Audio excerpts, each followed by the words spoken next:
So good evening, everybody. We have been hit by a recurrence of impermanence that never left.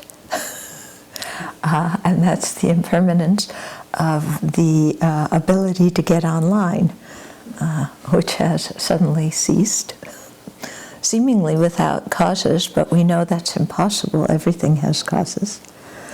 And so we're left with, we're going to video the teaching and archive it, and then people listen on the telephone tonight live.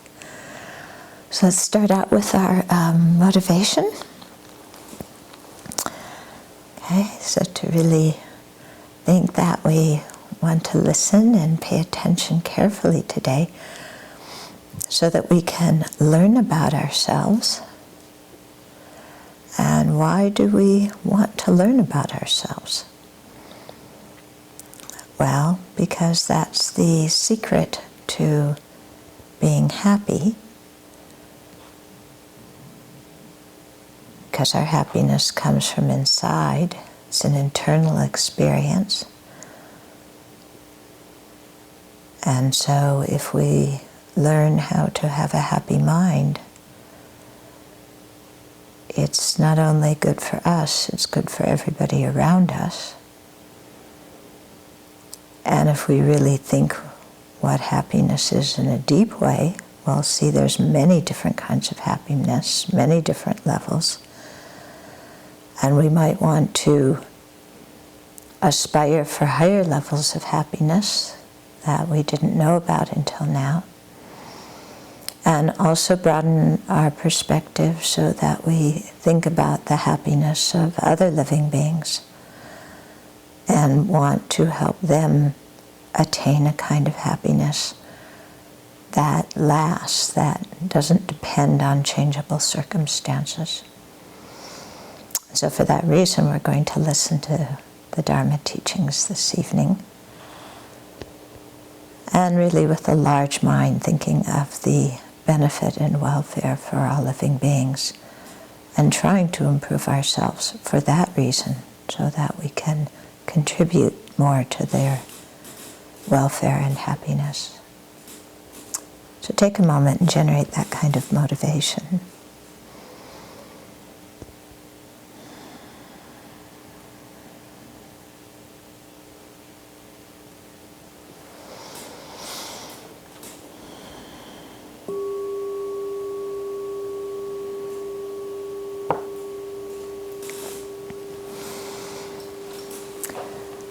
So far we've, up until now, we've been going through this book, Mind Training Like Rays of the Sun, and we're in the last remaining pages of it, and we're in the midst of a very complicated discussion about the nature of reality.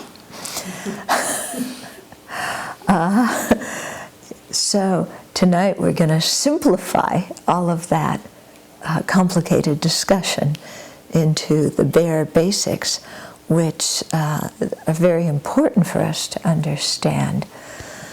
Okay, because we can get lost in the complicated philosophy and forget how it applies to our life. So that's quite important not to forget that. Okay, and so one of the things, just in terms of my own experience, when I encountered Buddhism, one of the things that really struck me very much was the teaching that our happiness and our misery come from inside of ourselves. Yeah, because I had never thought of things that way before. I mean, I think, like most people, my whole experience is, what I think it is that happiness and suffering come from outside of me. Okay? And so if we look at the way we live our lives, we're always trying to rearrange everything external to ourselves to make it the way we want it to be. And the world doesn't cooperate. Yeah? And so when we're little, we think that we want to rearrange things so we get certain toys and we get away from the bullies in school.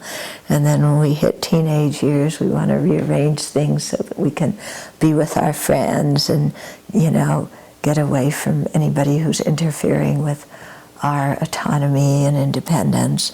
And when we get into our 20s, then we want to, you know, be with a partner and be with a job and get rid of anybody that's going to interfere with that.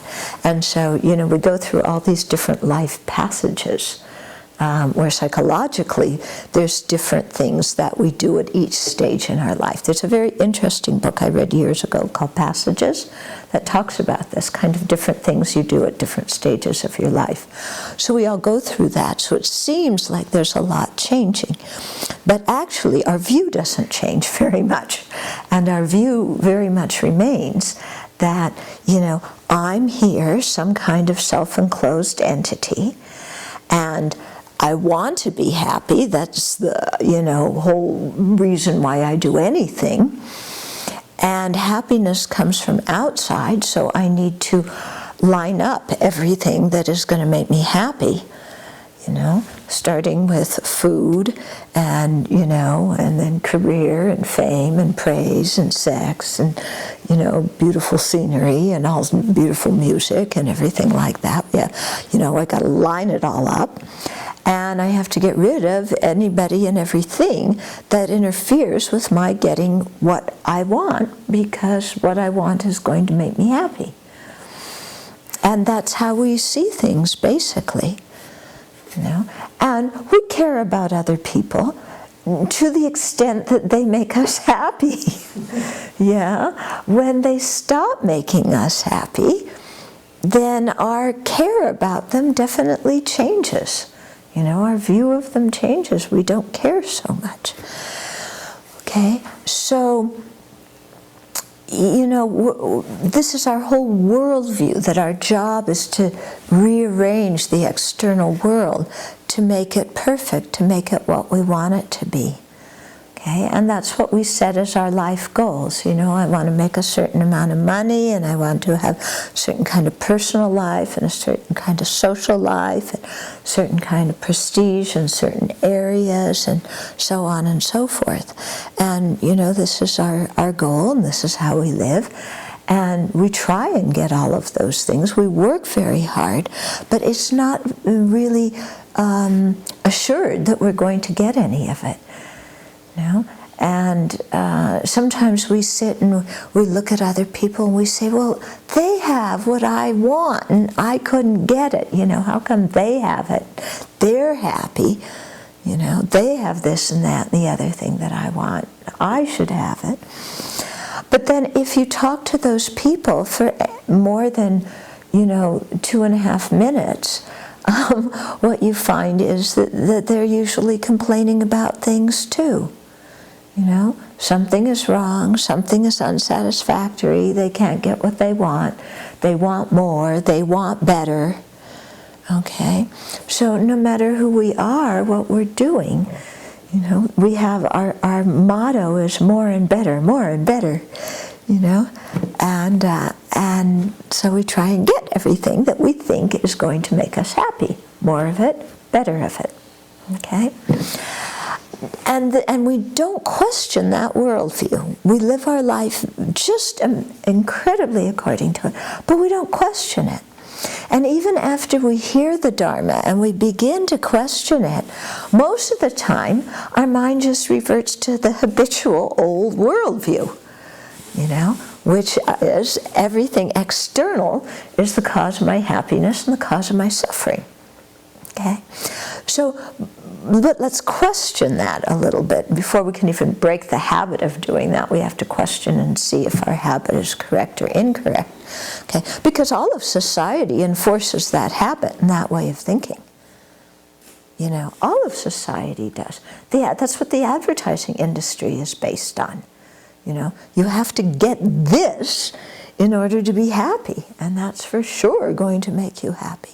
And that's what the movies tell us, you know. If we look at the message that we get by watching TV programs, watching movies, You know, the characters and all these things, they have to get different things and get away from other things in their effort to be happy. So everybody believes in this, okay?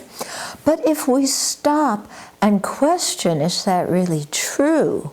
You know, does my happiness come from outside? Okay. Then, you know, if our happiness really came from outside, then that would mean that external objects and external people themselves had the power to make us happy. That the happiness somehow existed inside them, and we need contact with them, and then we become happy. Now, if that were true, then everybody should be happy from the same things. Okay? Because if happiness comes from outside, then the happiness exists in those other people and things. Then those things should give happiness to everybody, because those people and things have the ability to give happiness inside of them. Because our worldview is that my happiness has nothing to do with me and my state of mind. It has everything to do with the qualities of the object. You see what I'm saying? You know, this food has, you know, the ability in and of itself, this chocolate cake, to really, you know, make me happy. It has nothing to do with my mind. I need this chocolate cake because it has the good taste and the good texture and the this and that and the other thing. Okay. Now, if that were so, then that chocolate cake would make everybody happy, because it would exist independently from its own side as having goodness and happiness and pleasure inside of it. Okay. However, not everybody likes chocolate cake. Now, we know those people are slightly mentally out of it, you know. But on the other hand, you know, they like potato chips, which I think are disgusting. And they think that I'm a little bit cuckoo because I don't like potato chips. Okay.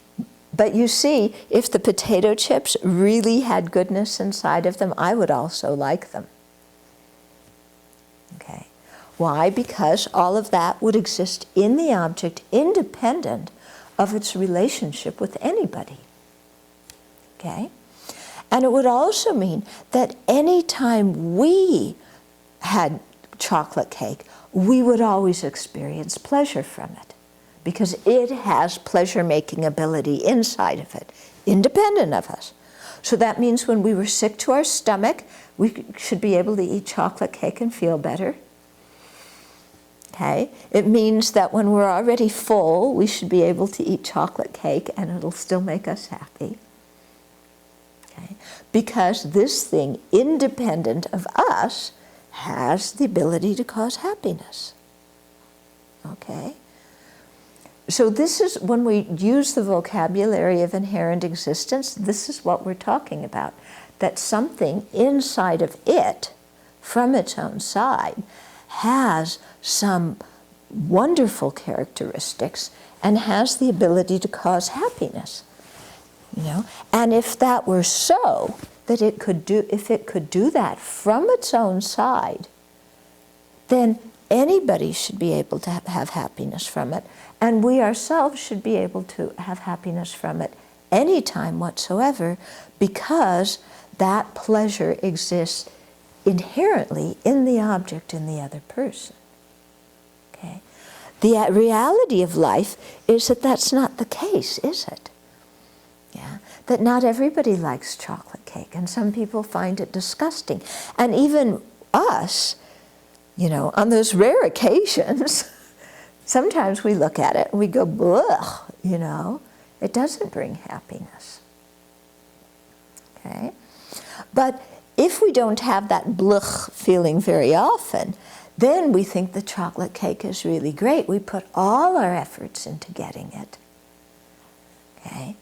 And then look at how we live our life to get that chocolate cake. Now, if there's other people in line in front of us, we push them out of the way.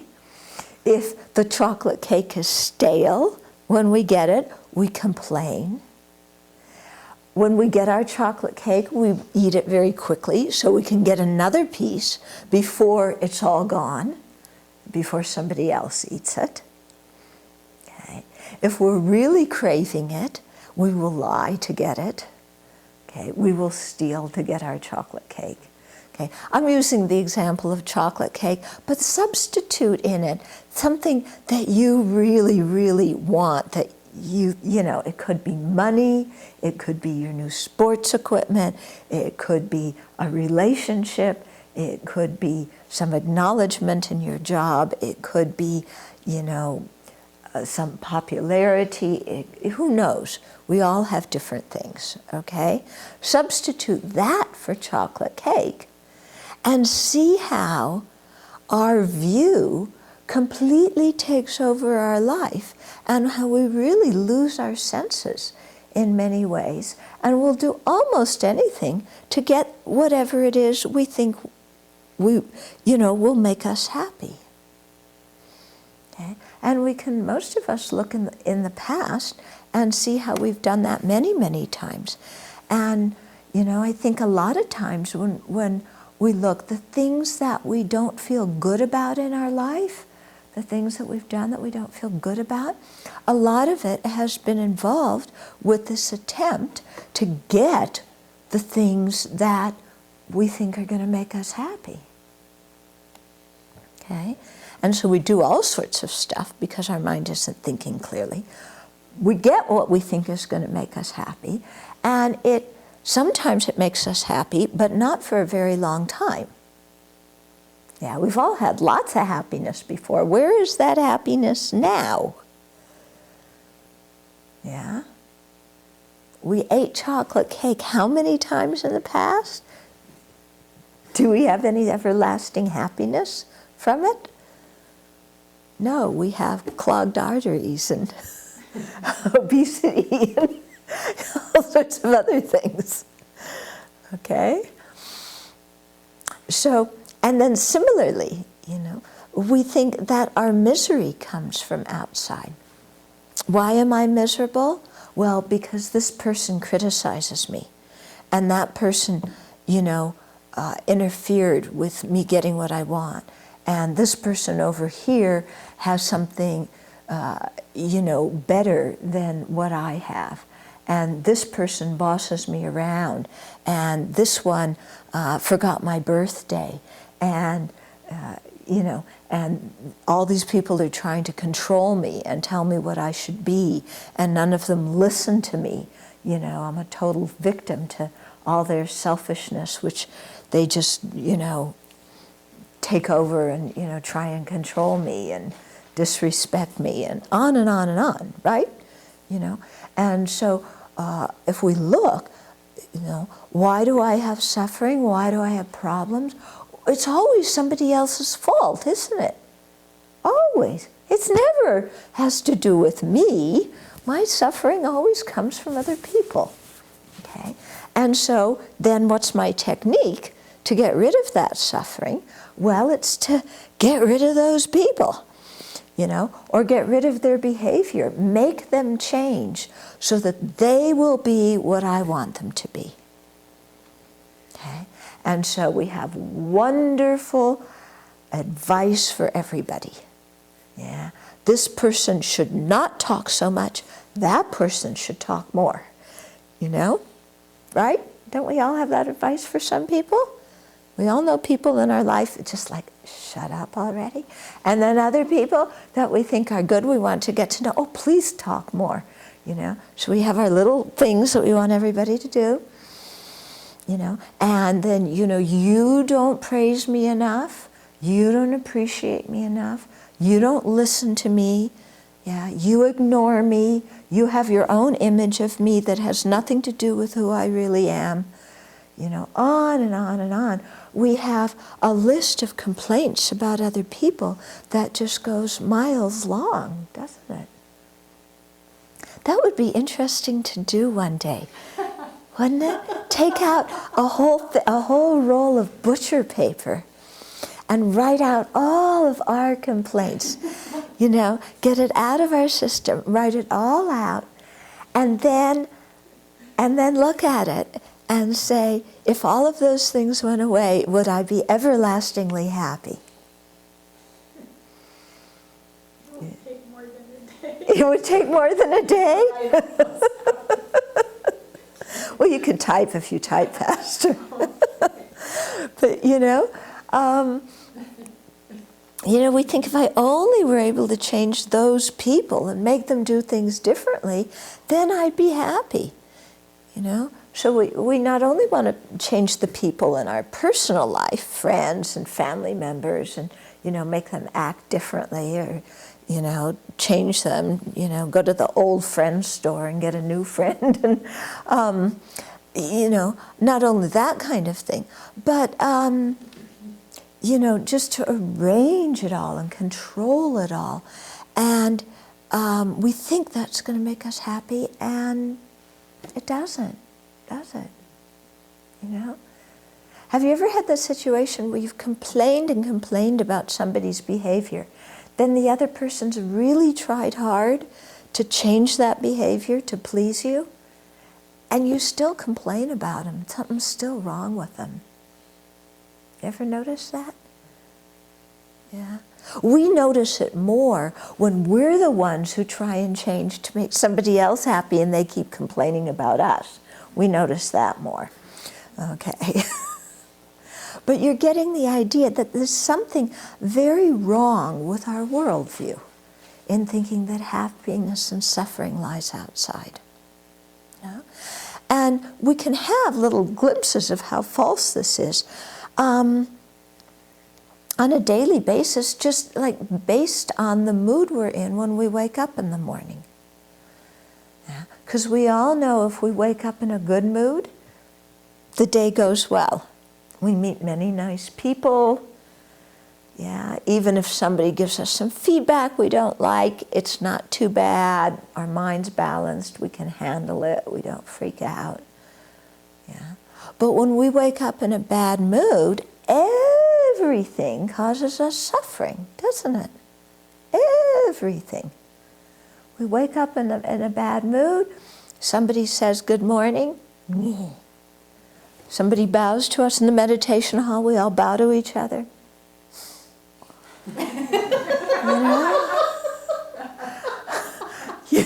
You go to breakfast. Serving for breakfast. You sit down with the people you love and care about. It's like, they're just so boring, so sickening. When we're in a bad mood, everybody is wrong. Everybody is full of faults. Everything is nasty. And the world is out to get us. And we're sure about it. And yet, if you're in a good mood and you meet the exact same circumstances, your whole feeling about them is totally different. And this is something that we see very clearly when we do retreat, yeah? Because when we do retreat, we're having kind of the same daily schedule, do the same things at the same time. We're not talking very much, yeah? You kind of get up, brush your teeth, meditate, eat breakfast, meditate, eat lunch, meditate, take a walk, meditate, have medicine meal, meditate, go to sleep. It's kind of like that. But what you see is that from day to day, our happiness and suffering, it's like this. Our mind is like a yo-yo. Very little in the external environment has changed, but completely dependent upon our mood, that's how people and things appear to us. Yeah? And so sometimes, we'll be there and it's like, somebody is clicking their beads in the meditation hall, and today enough is enough. I've had it. You know, they cannot click their beads in the meditation hall anymore. It means they are discourteous, they are rude, they are disrespectful, they are without mindfulness, without introspective alertness, without conscientiousness, trying to cause harm, trying to bug me deliberately. And I'm going to tell them. And so in the middle of the meditation session, we tell them. Everybody else in the hall is going, what's going on?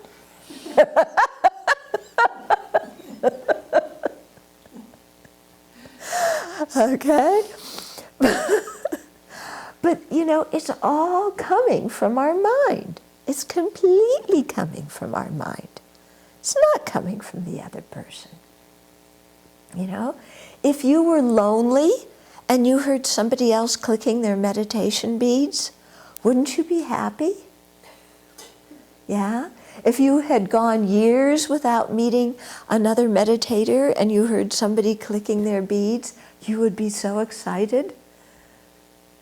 Yeah? But if you look at the way our mind works, you know, we just zero in on something, elaborate it so it's far worse than it really is. You know, make a huge deal out of it and cause, you know, a lot of turmoil amongst everybody we're living with, who's sitting there scratching their heads saying, you know, why is today different than every other day? Yeah. Okay, so, you know, my point here is that instead of attributing everything to outside, let's turn the mirror and look at ourselves and see how we are creating our experience through how we think, through how we interpret things. Okay? Because so often we have emotions and we think our emotions are just the only thing anybody could possibly feel in that circumstance. But if we really pay close attention, we see that actually there's a whole lot of thoughts lying behind our emotions. And those thoughts have to do with how we are interpreting the event and the object, how we are describing it to ourselves. Okay? And through how we describe things, we experience happiness, we experience misery. Okay? We could get up in the morning and, you know, there's breakfast and okay, it's leftovers again, you know, reheated oatmeal. And you could say, this is disgusting, you know. I want banana pancakes and not reheated oatmeal. And, you know, why do these people do blah, blah, blah, and really complain and stir everybody up? That's one option. Or we could look at the same breakfast and say, I am so fortunate to have food. Because we are very fortunate to have food, aren't we? But we hardly ever think of how fortunate we are to have food. We usually think of how the food isn't what we feel like having. But if we change our mind and train it so that we feel fortunate for having the food, then we feel happy when we eat. If we don't change it and we just let our mind be, then we feel miserable. The external situation is the same. This happens, the same kind of thing happens all the time when we have conflicts with other people. You know, conflicts, they're kind of normal. We have conflicts on a daily basis with other people. Misunderstandings all the time. Yeah. But we don't see them as misunderstandings. We see them as this person is trying to harm me. Okay? All of a sudden, we are mind readers, and we know that they are deliberately trying to harm us.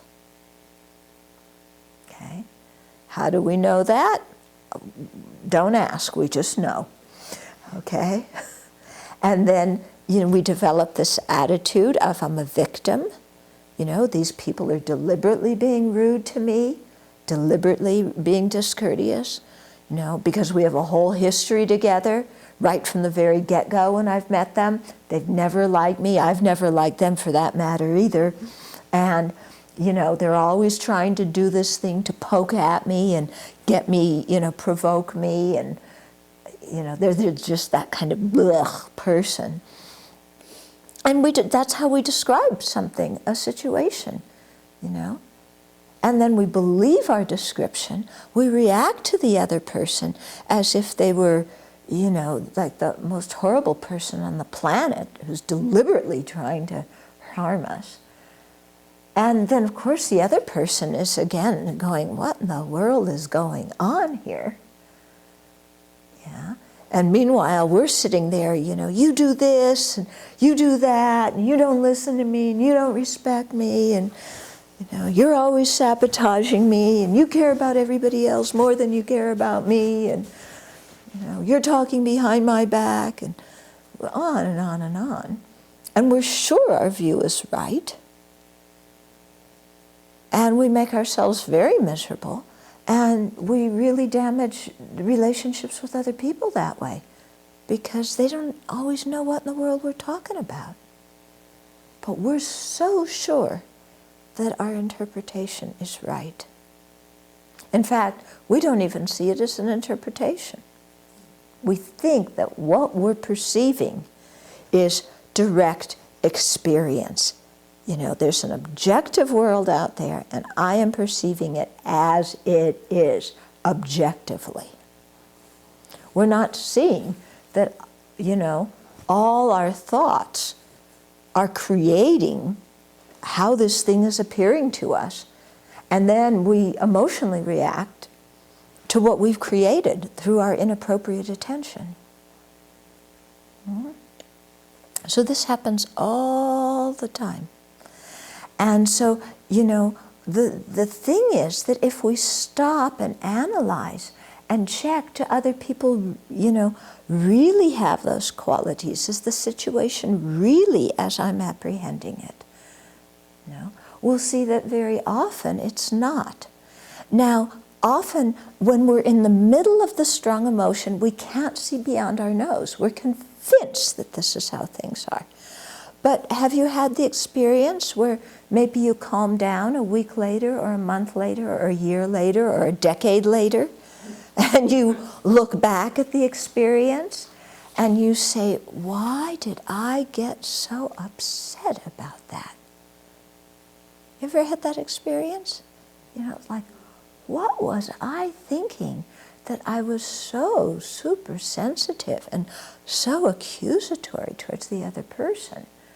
Because, some time has gone by, that emotion has passed, we look at the situation again, and what we saw in the situation at that time is not what we see in it right now. And then we go, oh my God, no wonder that person doesn't talk to me now. But it's interesting because when we're in the middle of it, if somebody suggests to us that we're not perceiving it accurately, we get really mad at them. Yeah. And then not only the original person is our enemy, but this person who's trying to help us also becomes our enemy. Because they're not corroborating our view of being the victim. Okay, so if we look, we see all this kind of stuff going on all the time, how our mind is making up stories, believing them, having emotions about them, and then the emotions provoke us to say and do different things, which then create a reaction from the other person that makes us more unhappy, and we react to that, and then the whole thing goes round and around, Because if I interpret what somebody's saying, somebody says, please wipe your dish and put it away, and they don't make 3 prostrations first, and maybe they say it like, please wipe your dish and put it away. Then, why are they talking to me like that? What does this really mean? They're bossing me around. They don't appreciate me. They're always manipulative like this. And we go on, you know, and we'll psychoanalyze the person. Oh, they're really passive-aggressive. You know, something's wrong and they won't tell me about it, so they're acting this way. You know, they're definitely passive-aggressive. Maybe they're even borderline. Oh, that's it. That's why the relationship hasn't been good for the last 25 years. They're borderline.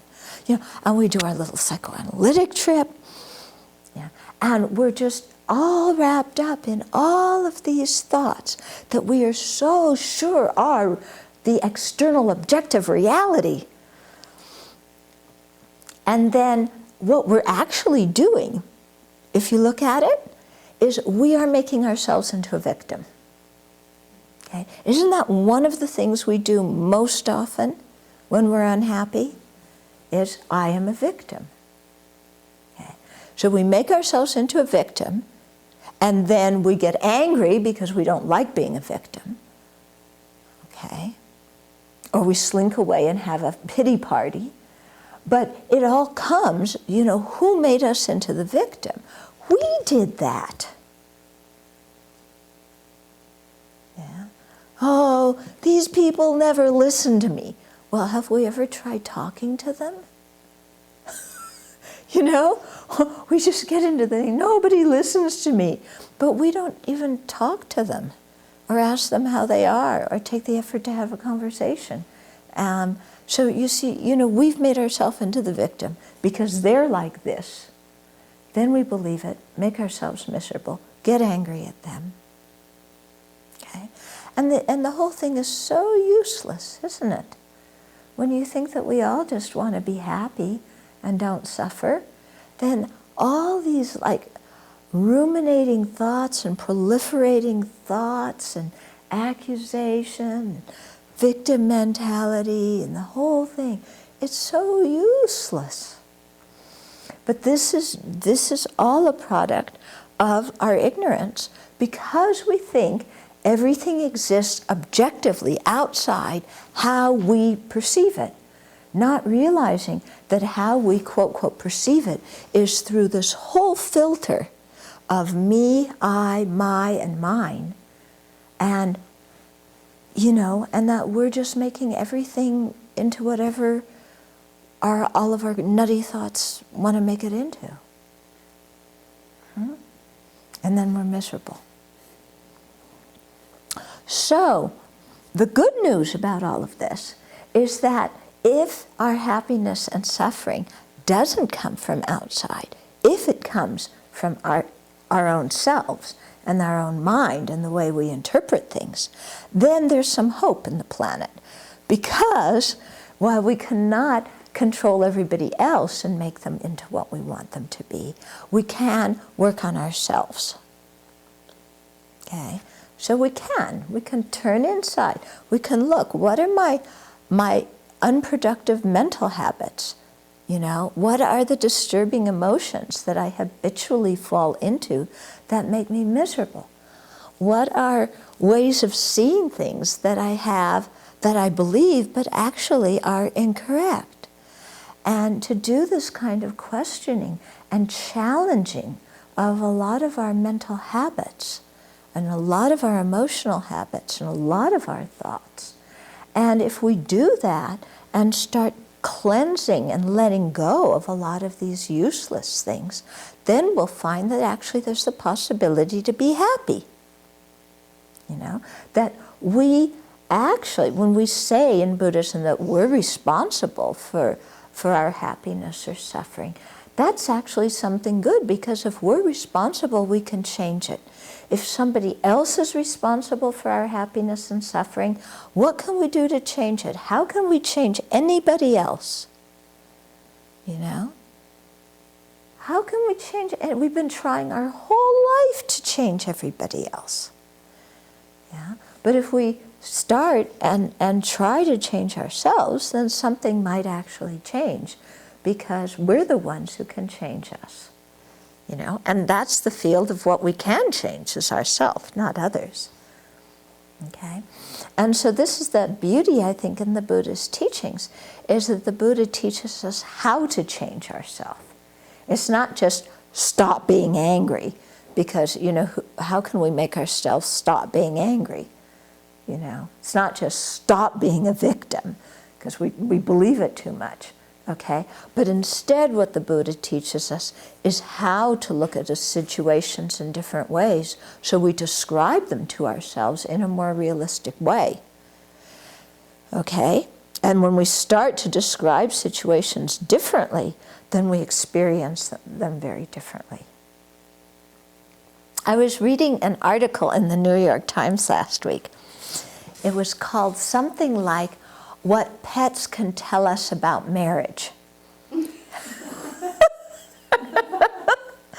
But it had some very interesting points, okay? When your pet throws up, you don't get mad. You go clean it up, yeah?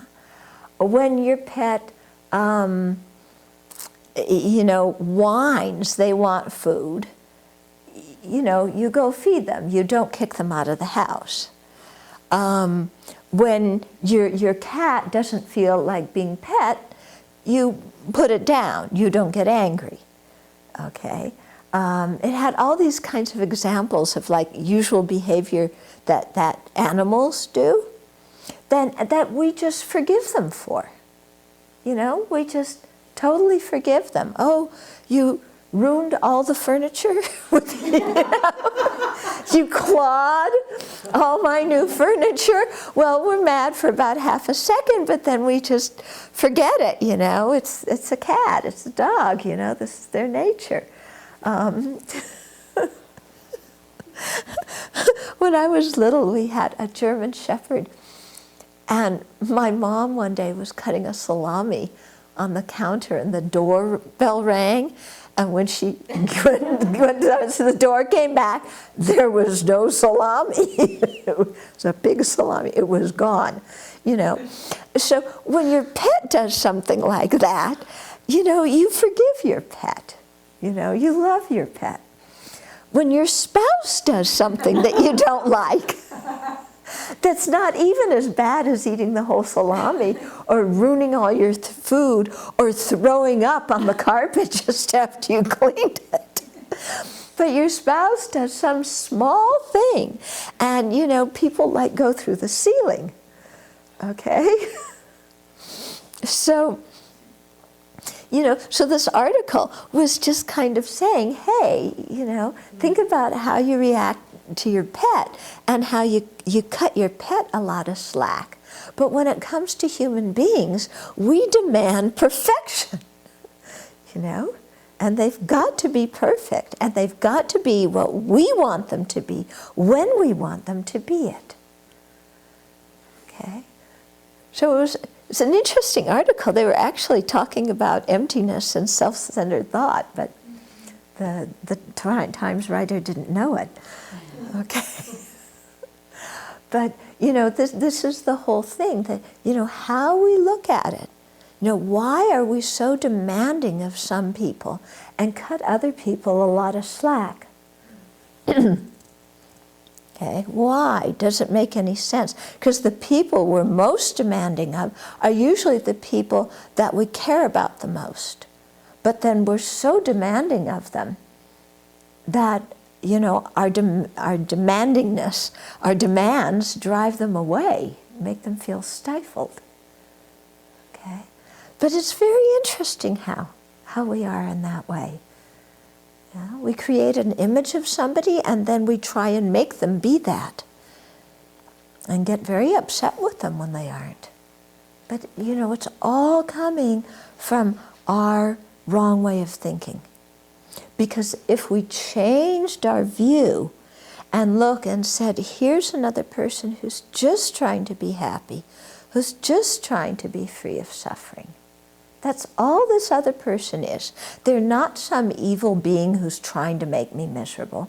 They're just trying to be happy. They're just trying to be free of suffering. Whatever they're doing, it's because of that. It's not because they really want to hurt me. And it's not because I'm totally worthless, you know. So all the judgments on others, the judgments on ourselves, it's all useless. It's all incorrect. You know, they're just doing what they're doing because they're trying to be happy, that's all. You know? Wouldn't you say that? Wouldn't you say that that's what motivates everybody? Yeah. Look what British Petroleum is doing right now. You know, we're calling them names up and down, but aren't they from their side just trying to be happy? Yeah, they're trying to be happy. We think the way they're trying to be happy is all, you know, incorrect. But they're just trying to be happy and not suffer just like us. Okay? So if we can bring our interpretation out away from this self-centered view and really see, you know, what is going on with others, then it becomes much easier to accept them, much easier not to attribute bad motivations to them, much easier not to get defensive around them. Okay? As you can see, you know, watch when we get defensive, you know, what's going on in our mind? How quickly, have you noticed how quickly we get defensive? Some tiny thing happens, boom, we are there protecting ourselves. And we have to explain to somebody else this and that and this and that and the other thing because we think that they're blaming us. You know, maybe they're just asking where the napkins are. But, you know, we have to give them this whole story because we think that by asking where the napkins are, they are insinuating that we are incapable. Yeah? Okay? So, you know, all this is coming from our false projection. If we just kind of dealt with things as they are, somebody needs a napkin, here's a napkin, end of it. I get the opportunity to give somebody a napkin. Yeah, to benefit somebody, make them happy. It's easy. But instead, I choose to get defensive and I have to explain, well, we used to keep the napkins here and now we keep them over there and you just weren't here on the day when we moved the napkins and, you know, it's not my fault that you don't have a napkin. Right? You know, I mean, look at what we do, how many stories we tell to try and wiggle out our way out of the assumption that the other person is blaming us, when they're not at all. But we interpret it as they are and react that way. Okay? So this is coming from our mind. If we learn to stop and say, you know, is that person really doing that? No, they're just trying to be happy. They're just trying not to suffer. I want them to be happy. What can I do to facilitate their happiness? What can I do to facilitate them not suffering? And approach the world that we meet in that way, then we're going to be a lot happier. And our speech is going to be better, and our actions are going to be better. And it comes from shifting our mind, changing how we look at other people. Okay? So it isn't even that we have to, you know, climb to the top of Mount Everest and get altitude sick in order to change the world. We just have to change the way we think.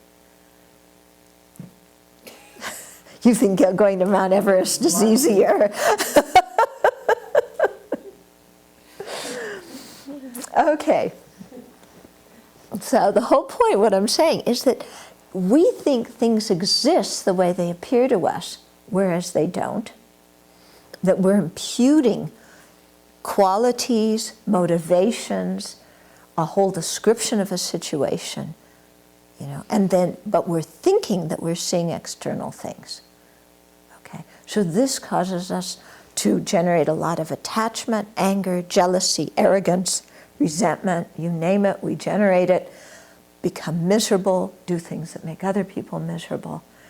And if we learn to look at situations differently, you know, then there's the possibility of undoing all of that, because we see that what we think is out there isn't out there from its own side.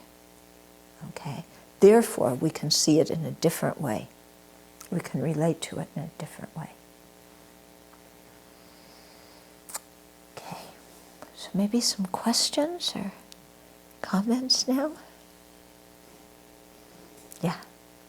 You're talking about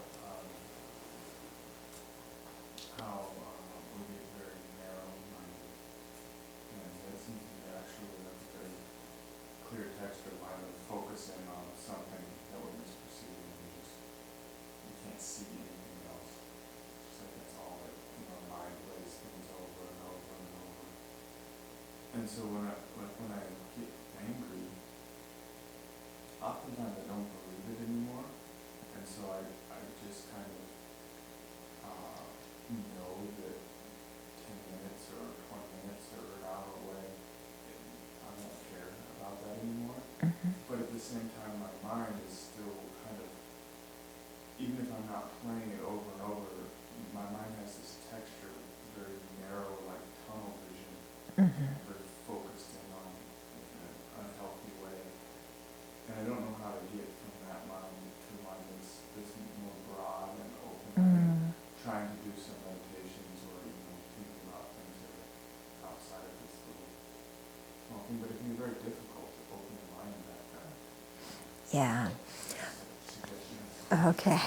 Okay, so what you're saying is that now you've heard enough Dharma and you're practicing that when you get angry, you can say to yourself in 10 minutes, this is not going to be a big deal to me, or maybe in an hour it's not going to be a big deal. And that helps you calm down right there in the moment. But at the same time, your mind is holding on to something and being kind of rough and unhappy and miserable underneath it all. Yeah? And so you can see that it's because the mind is being very narrow. And so how do you open the perspective up to see that there's more than what we're just seeing at that very moment? Okay? We have to stretch our mind. And sometimes it's very hard in the moment. Even psychologists say that there's this refractory period, that when we're in the middle of something, we can't take in any new information.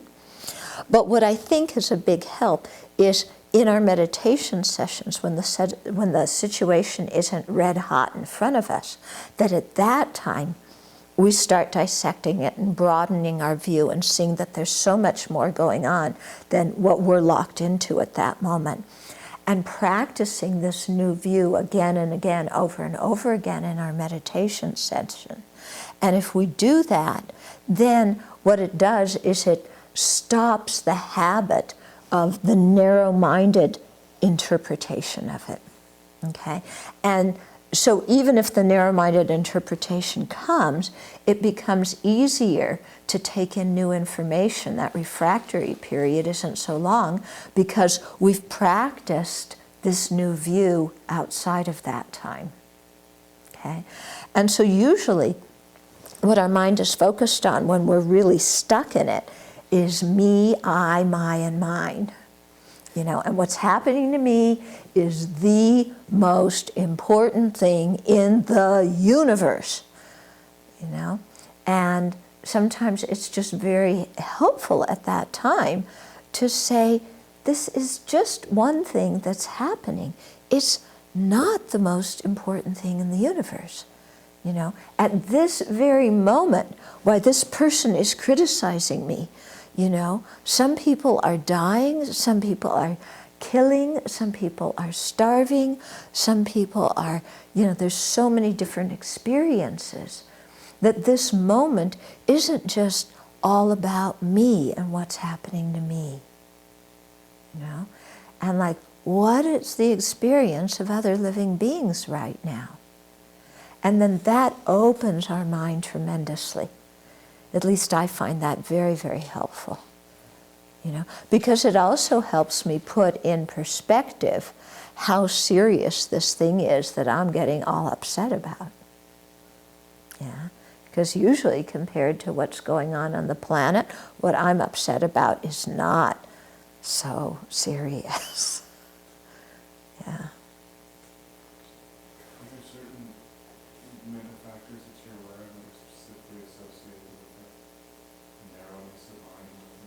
Okay, so the mental factors associated with the narrowness of mind. Definitely ignorance, because we're grasping at a real me. Attachment, because we're attached to our own happiness. Okay, self-centeredness, because my happiness is more important than anybody else's. Often anger or resentment, somebody's intruding on what I want, my happiness. Yeah. So there's often a bunch of other different mental factors there. Yeah. And also this mental factor of what we call inappropriate attention, that pays attention in the wrong ways. And this is the mind that makes up all the stories. Yeah. So I find it quite helpful sometimes, when I see that my mind's making up stories, to just say, stop. I'm making up a story. I don't need to make up this story about this person. Yeah. But of course, that depends on a lot of times, when we're doing our practice, seeing that we're making up stories. Yeah. We have to, this is why it's so important to bring these things that happened to us before into our practice now and reinterpret them and rework with them now, so that we've set up a new habit of working with these things in a different way. Yeah. So sometimes it's very healthy, it's very helpful to take something from the past that you haven't fully, you aren't peaceful with it in your mind. And you bring it up and you start to investigate, how am I making up a story? How is my self-centeredness involved? How is my ignorance involved? How is my attachment to my own happiness involved? How is inappropriate attention involved? How is anger and resentment involved? And you start looking at the way the mind works, and seeing how that works. And you begin to see how it's really stuff that's totally off the wall. And so the more you can see this in your practice, then in the situation it becomes easier to see it. Because also what we do is we start noticing certain stories that we make up repeatedly. Okay? So one might be the "you're bossing me around" story. Or another one might be, "you're not listening to me," the "you're not listening to me" story. Or another one might be, "nobody appreciates me" story. Okay? So we might have certain choice stories that we have cultivated out of habit over the years, that whenever anything happens, wham, we just go right into that story. Look at all of our issues with authority. We have these stories that we make up about people that we put in positions of authority. And it's the same story again and again and again and again. Yeah? Or sometimes in friendships, the same problem comes up again and again in different friendships. Okay? So to be able to look in our life and see, where are my habits? My wrong way of thinking habits. And to really see what stories we tell ourselves repeatedly that are incorrect.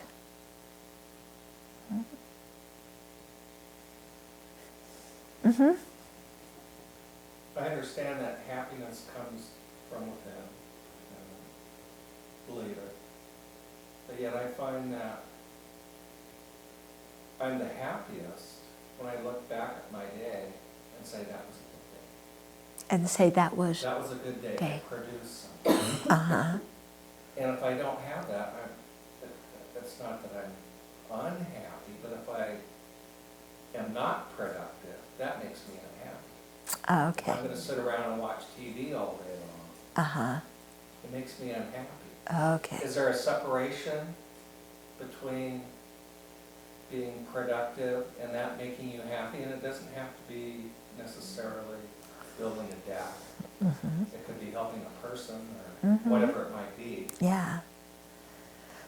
Okay. So you're asking, what about this sense That's of external type of happiness? happiness that I'm Yeah. feeling myself. Okay, so you're saying what you feel happy about is when you've done something productive during the day and you look back at your day and say, I feel good about what I did today because I produced something, something's there that wasn't there before.